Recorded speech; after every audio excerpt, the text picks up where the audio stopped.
एक इम्पॉर्टेंट चीज़ सर, आज बीसीसीएल की लिस्टिंग हो गई है। एक ज़बरदस्त रिस्पांस इस काउंटर को मिला है और भारत कोकिंग कोल इस काउंटर की देखिए शानदार लिस्टिंग हुई है। और अगर इसका इम्पैक्ट देखोगे तो वो स्टॉक मार्केट में आपको कोल इंडिया पर भी दिख सकता है। तो भारत कोकिंग कोल का अगर अभी का प्राइस दिखा सकते हैं एनएससी वगैरह से, तो आप प्लीज़ दिखा दीजिए। करीब 42 रुपये चल रहा है ये काउंटर और अपने लिस्टिंग प्राइस से 82% ऊपर है। सर, ग्रे मार्केट प्रीमियम की तस्वीर कुछ ऐसा बता रही थी कि 12 से 17 रुपये तक के बीच में प्रीमियम चल रहा था। दैट मीन्स कि अगर आप 23 रुपये में जोड़ोगे तो 35 से और लगभग 40 रुपये तक की बीच में इसकी लिस्टिंग होनी थी। लेकिन 42 रुपये पर चल रहा है ये काउंटर। जिन लोगों को मिला है वो प्रॉफिट बुक करें या यहाँ से यहाँ पर अभी बने रहें और माल बनेगा? I think again depends on individuals कि आपका एम क्या था आईपीओ में अप्लाई करने का। I think most of the retail investor हमने देखा है कि वो लिस्टिंग गेन के लिए आईपीओ में अप्लाई करते हैं। तो आई थिंक प्रॉफिट बुक करने में समझदारी रहेगी। एक चीज ध्यान रखना होगा कि स्टॉक प्राइस रैली होने के पीछे दो तीन कारण है। एक ऑब्वियसली लो प्राइस जो यूजुअली सबको एक्साइट करता है, लो डबल डिजिट प्राइस जो है सभी को एक एक्साइटमेंट देता है। दूसरा, स्टॉक में फ्लोट बहुत कम है। अगर आप देखेंगे 10% डाइल्यूशन किया है कोल इंडिया ने और सिर्फ 1,000 करोड़ का इश्यू साइज था।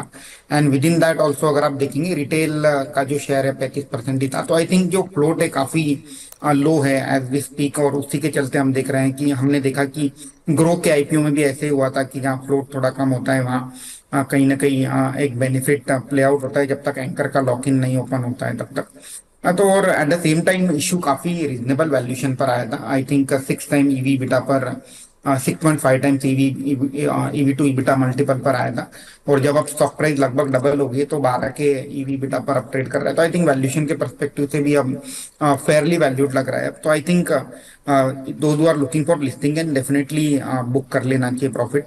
और अगर जो लॉन्ग टर्म इन्वेस्टर है ऑब्वियसली इसकी जो स्टोरी है वो स्टील इंडस्ट्री से लिंक है, क्योंकि जो कोकिंग कोल है उसका प्रिडोमिनेटली यूज स्टील इंडस्ट्री में यूज होता है और स्टील इंडस्ट्री का आउटलुक लॉन्ग टर्म के लिहाज से बेहतर है। तो लॉन्ग टर्म इन्वेस्टर जो है वो बने रह सकते हैं। और जो लिस्टिंग गेन के एम से जिन्होंने अप्लाई किया था डेफिनेटली वहाँ प्रॉफिट बुकिंग करने में समझदारी रहे।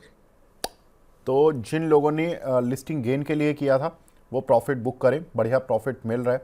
42 रुपीज़ मिल रहा है आपको और 23 रुपये के अगेंस्ट में तो आपको ऑलमोस्ट 19 रुपये का फ़ायदा हो रहा है। एक दिन में 82% कमाना कोई आसान बात नहीं है। लेकिन अगर लॉन्ग टर्म की बात करें तो देखा जा सकता है, क्योंकि बहुत सारी चीज़ें हैं जो कि कंपनी के साथ पॉजिटिव भी हैं। सनी सर, ये बताएं, लॉन्ग टर्म में अगर इसको देखा जाए तो कोई अपने पोर्टफोलियो में रखे, क्योंकि 8 से 9 के पी मल्टीपल पर आया था ये शेयर 23 रुपये की वैल्यू पर। अब तो खैर ये अच्छी खासी वैल्यू बन गई इसकी। अब तो लगभग 16-17 के पी मल्टीपल पर आ गया। मैक्सिमम टू मैक्सिमम कितना पी मल्टीपल के हिसाब से इस कंपनी को सोचा जाए और उसके हिसाब से क्या टारगेट्स रखें? Sir please unmute, please sir, Sunny sir unmute कर लीजिए। हाँ जी, सॉरी सॉरी। अगर हम अब यहाँ से अगर बात करते हैं 42 रुपीज से, तो मुझे लगता है कि अब स्टॉक जो है फेयरली वैल्यूड हो गया है। Most of then mining companies हम देखते हैं कि ईवी बीटा पर वैल्यू की जाती है।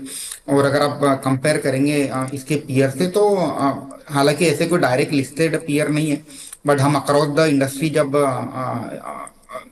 मेटल प्रोडक्ट में और माइनिंग में जब हम ईवी बीटा देखते हैं तो अब मुझे लगता है कि जिस तरह से रैली भी हुई है पिछले कुछ दिनों में पूरे मेटल पैक में, तो एकदम बोलते हैं ना ऊंचे टॉप लाइफ हाई रियलाइजेशन पर जो वैल्यूएशन है उसके आसपास इसका वैल्यूएशन आ चुका है। तो मुझे लगता है कि again it's a story of 13 to 14% केगर स्टोरी यहाँ से। जब हम लॉन्ग टर्म की बात कर रहे हैं तो ऐसा नहीं है कि स्टॉक इमीडिएटली डबल हो जाएगा। ये हर 4 साल में डबल होने का की प्रोबेबिलिटी इस स्टॉक में रहेगी अगर किसी का लॉन्ग टर्म का इन्वेस्टमेंट हो रहा है। ठीक है। और सर कोल इंडिया पर क्या करें, क्योंकि इसकी सब्सिडरी है, मतलब कोल इंडिया इसकी होल्डिंग कंपनी और ये सब्सिडरी का आईपीओ इतना शानदार लिस्ट हुआ। कोल इंडिया में कुछ हुआ नहीं खास, कोई खास वजह इसमें ना चलने की? आई थिंक बहुत छोटा साइज है कंपेयर टू कोल इंडिया। अगर आप कोल इंडिया का मार्केट कैप देखेंगे, तकरीबन 2,65,000 करोड़ का मार्केट कैप है, और उसके सामने बीसीसीएल नाउ पोस्ट लिस्टिंग मुझे लगता है कि 20,000 करोड़ के आसपास का मार्केट कैप हो गया होगा अब। तो अगेन, और कोल इंडिया की होल्डिंग 90% है अभी भी पोस्ट डाइल्यूशन। तो 10% से कम का कंट्रीब्यूशन है ये कंपनी का ओवरऑल पोस्ट नाउ 42 रुपीज के रेट में।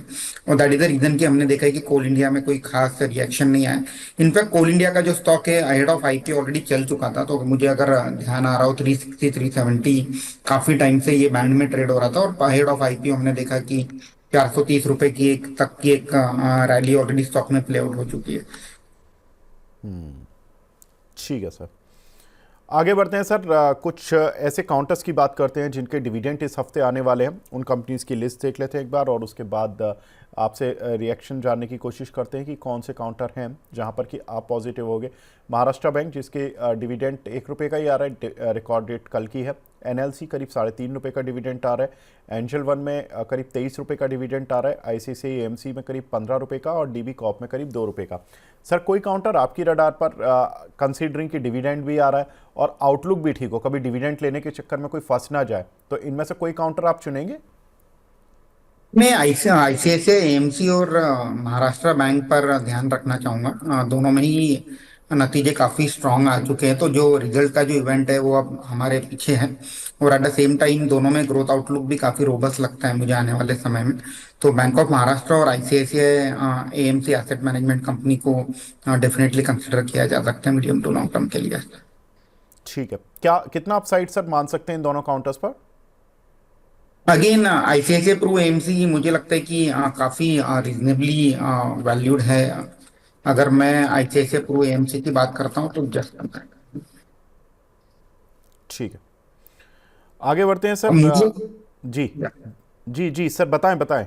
मुझे लगा सर आप या वहां पर तो स्टॉप हो गए हैं। जी बताएं। या दोनों ही स्टॉक में मुझे लगता है कि अगेन अगर आईसीआईसीआई प्रू एएमसी की बात करें, तो सालाना यहाँ 13 से 15% की रिटर्न एक्सपेक्ट कर सकते हैं हम आईसीआईसीआई प्रू ओके। एएमसी में। बैंक ऑफ महाराष्ट्र थोड़ा सा चल चुका है, तो थोड़ा सा वैल्यूएशन वहाँ ऊंचा है।